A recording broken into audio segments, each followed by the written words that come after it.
अरे वाह, खाने के लिए आम भी है यहाँ, पर भगवान का।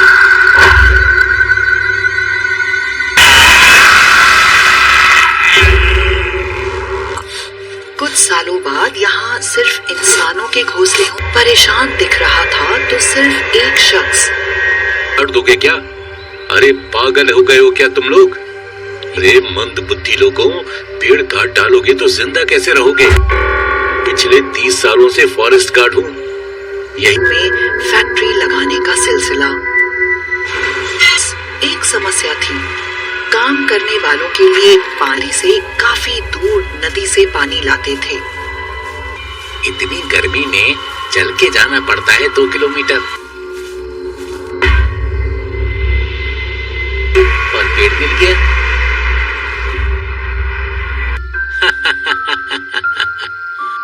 है? और तुझे बंगला मोटर कार दिला दे। वाह रे मेरे फल। हाँ चलो।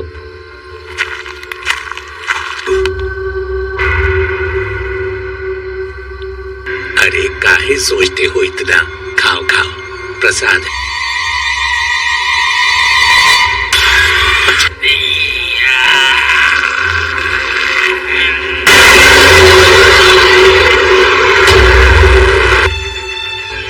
इस हादसे के बाद लोगों की रूह के बाद जो भी नदी से पानी लेने जाता उसकी यही हालत होती। काम धीरे धीरे बंद होने लगा। फैक्ट्री के मालिक ने पिछले 1 महीने में हमारे 100 से ज्यादा साथियों को काम फैक्ट्री मालिक अपने सुपरवाइजर के पास गया और आखिर इस रास्ते पे ऐसा है क्या जो हमारे इतने मजदूर अपने पैसे बढ़वाने की? एक तो शहर से इतनी दूर मजदूर, आसपास कोई दलदल हो, बाकी तो कुछ और समझ में नहीं। यहाँ तो सिर्फ एक पेड़ था, मगर ये सुपरवाइजर ने तो अपनी आंखों के सामने जंगल साफ करवाया था।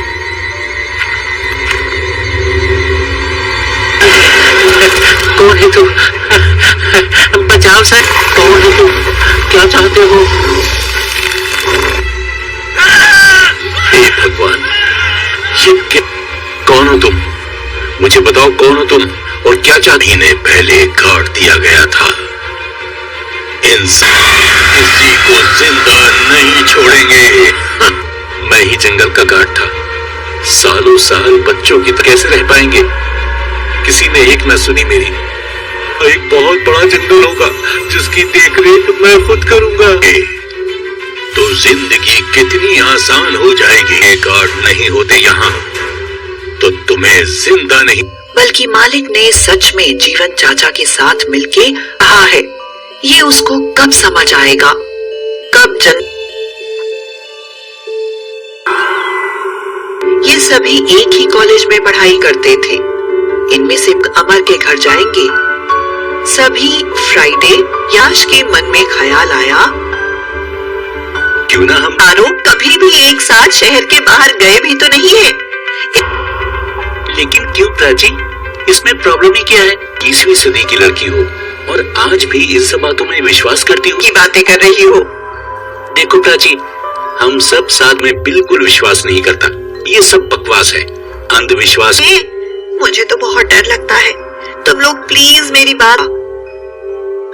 रात में लगभग 12 बजे और फिर चल पड़े। रीना ने कहा शिमला में होटल तक पहुंच जाएंगे।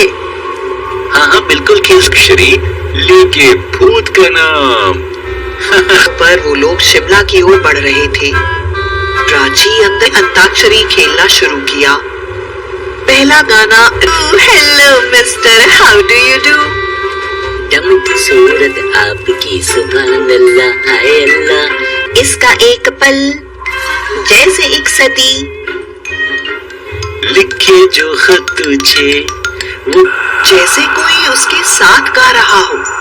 लेकिन सब कुछ देर के लिए शांत हो गए और एक दूसरे को देखने नहीं आ रही थी, जैसे उनके साथ कार में कोई 5वां व्यक्ति। तुम ही कर रही हो ना? तुम मुझे डराने की कोशिश कर। मैं बोली नहीं नहीं आकाश, बस तुम फिर से गाओ। और अंत में वो आवाज बहुत तेज थी। होटल पहुंच जाए। पूरे रास्ते किसी ने कुछ उन लोगों ने एक स्वीट बुक किया था जिसमें जानी। मुझे तो अभी भी तुम पर ही शक है। उसके बाद सबने खाना खाया और सोने चले गए। बहुत डर लग रहा है। हाँ, दरवाजे को कोई बहुत जोर जोर से खटखटाने लगा। कुछ बोलता हुआ वो दरवाजा खोलने के लिए आया। अमर, रीना, प्राची, अरे कहाँ हो तुम लोग? किसी की आवाज नहीं आई। आकाश ने दरवाजा बंद बेड पर आकर लेटा। उसे फिर से उस लड़की के गाने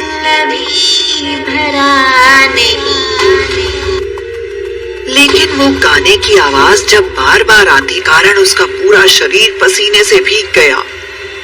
उसे एक परछाई दिखाई दी। उस परछाई से आवाज आई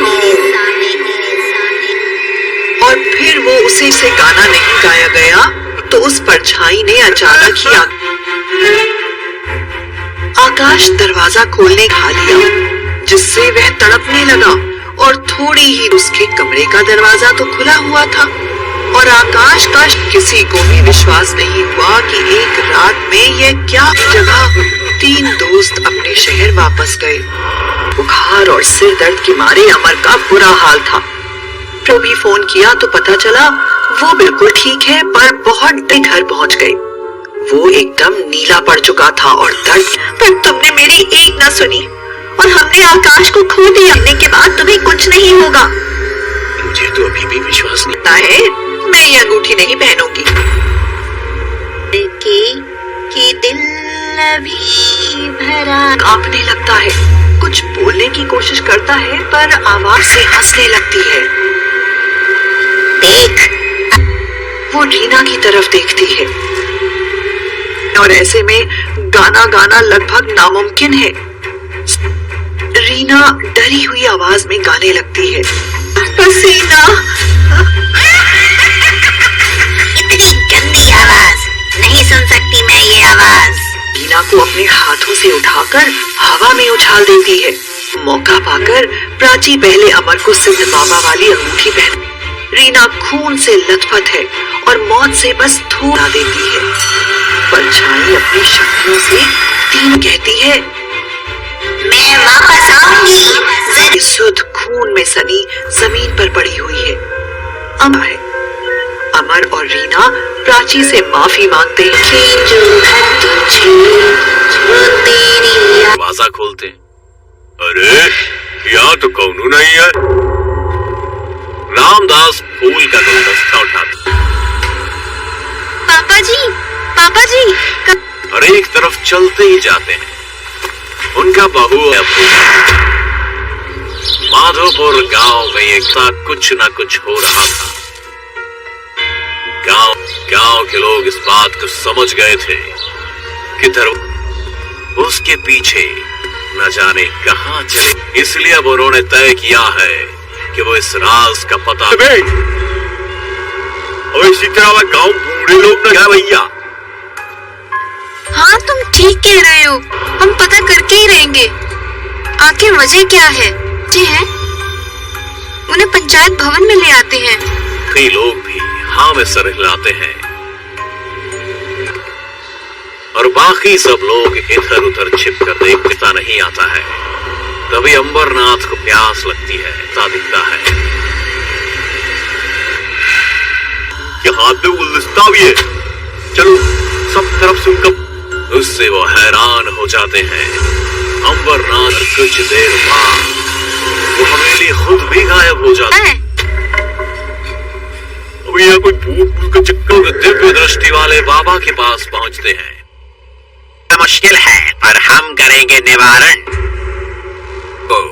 इन सभी बुजुर्गों की बलि देना चाहती है और चिंता ना करो, हम हैं जहां तुम लोगों ने वो हवेली देखी थी। अभी उस हवेली को यहाँ लाता। बाबा ऐसा ही करते हैं।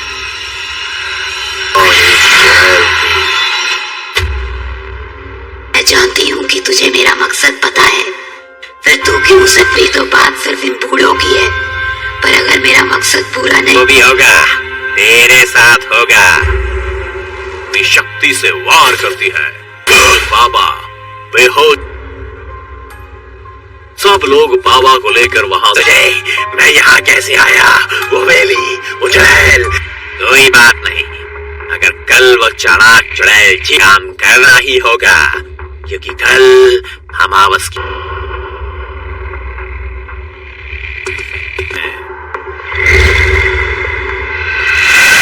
रास्ते में आ रहा है।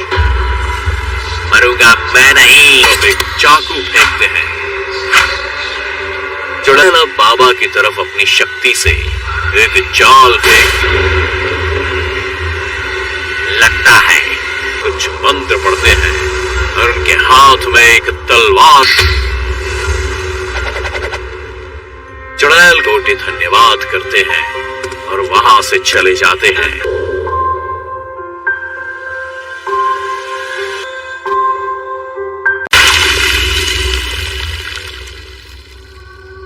अरे वाह, खाने के लिए आम भी है यहाँ। पर भगवान का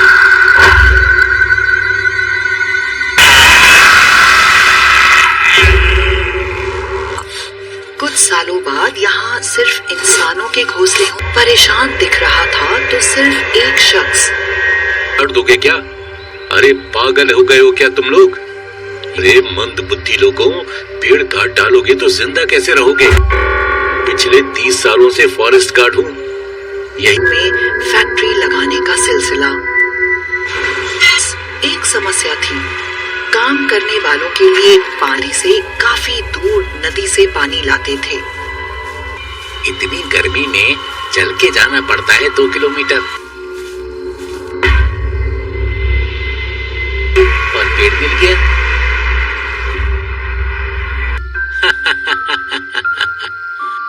है?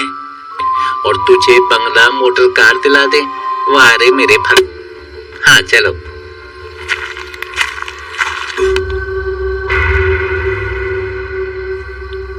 अरे काहे सोचते हो इतना? खाओ खाओ, प्रसाद है।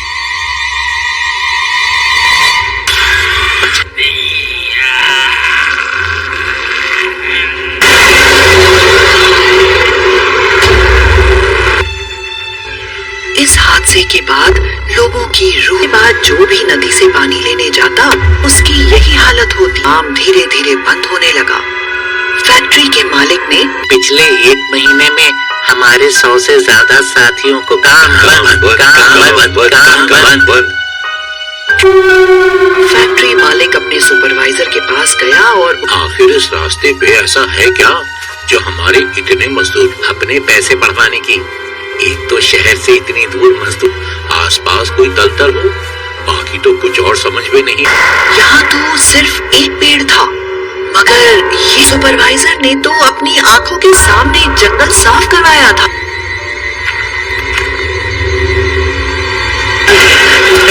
कौन है तू? बचाओ सर, कौन है तू? क्या चाहते हो?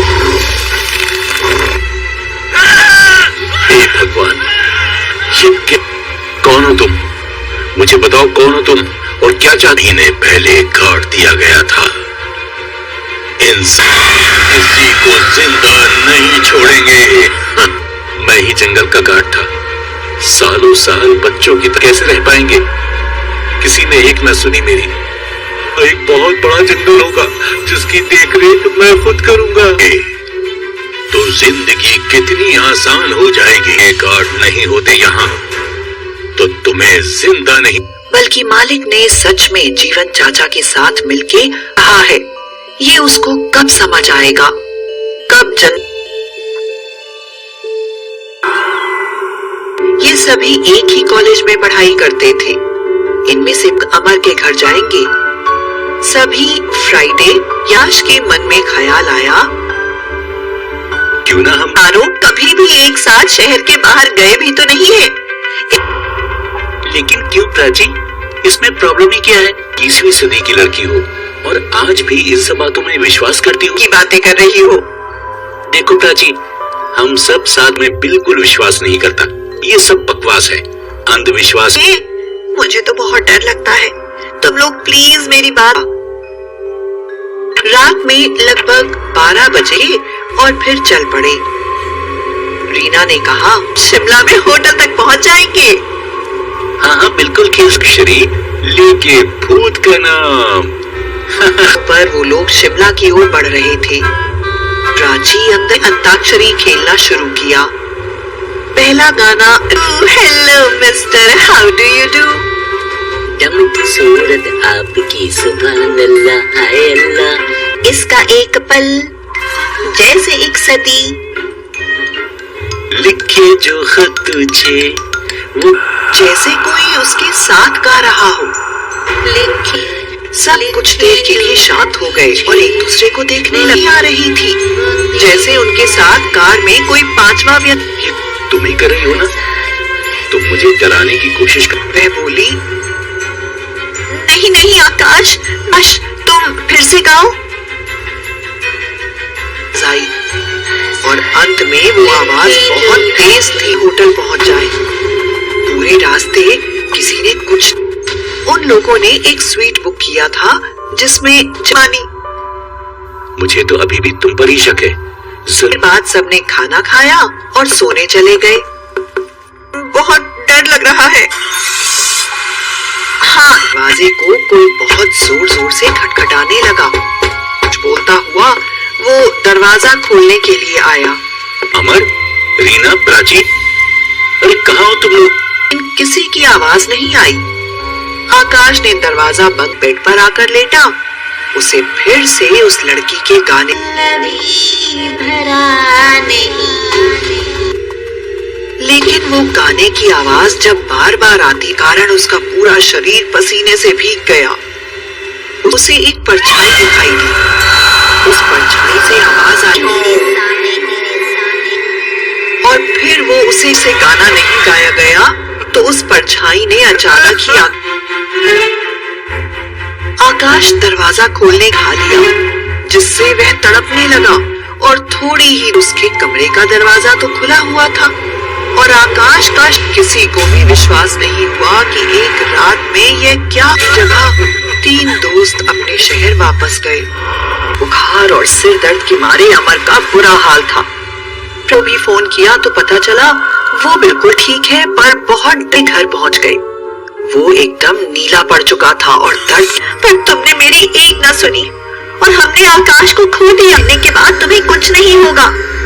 मुझे तो अभी भी विश्वास नहीं लगता है मैं ये अंगूठी नहीं पहनूंगी।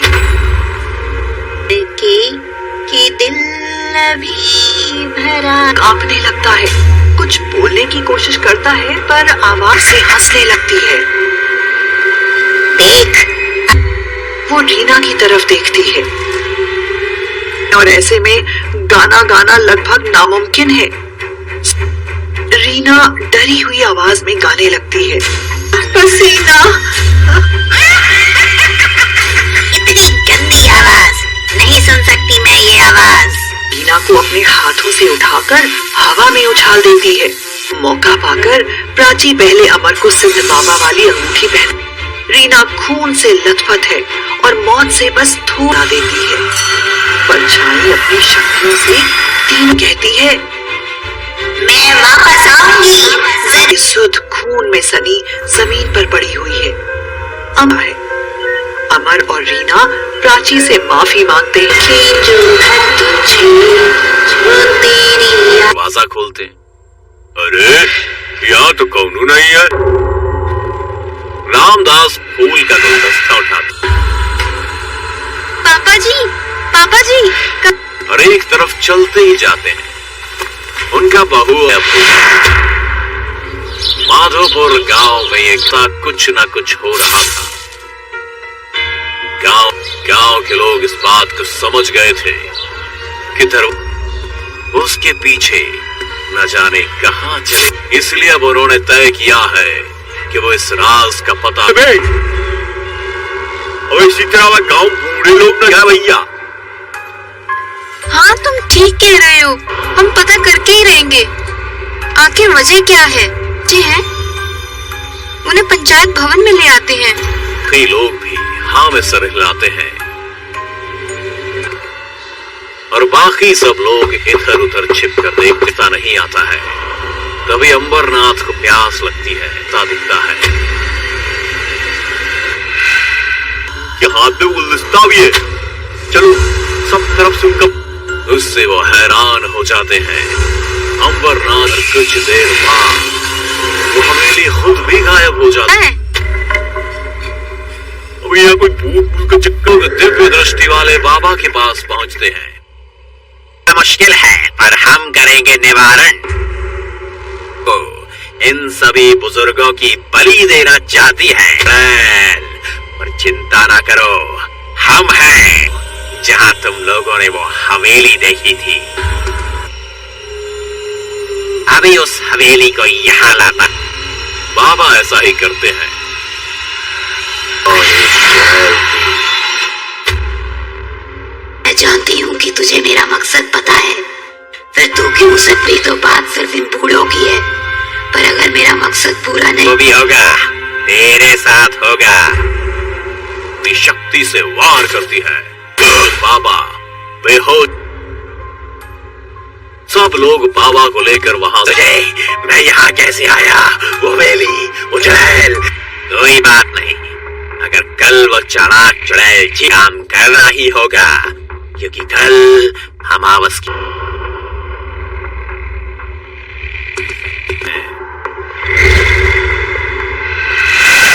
रास्ते में आ रहा है। मरूंगा मैं नहीं। तो एक चाकू फेंकते हैं।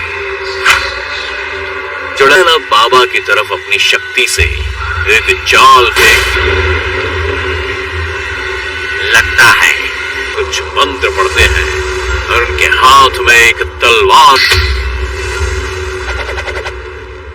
चुड़ैल गोटी धन्यवाद करते हैं और वहां से चले जाते हैं।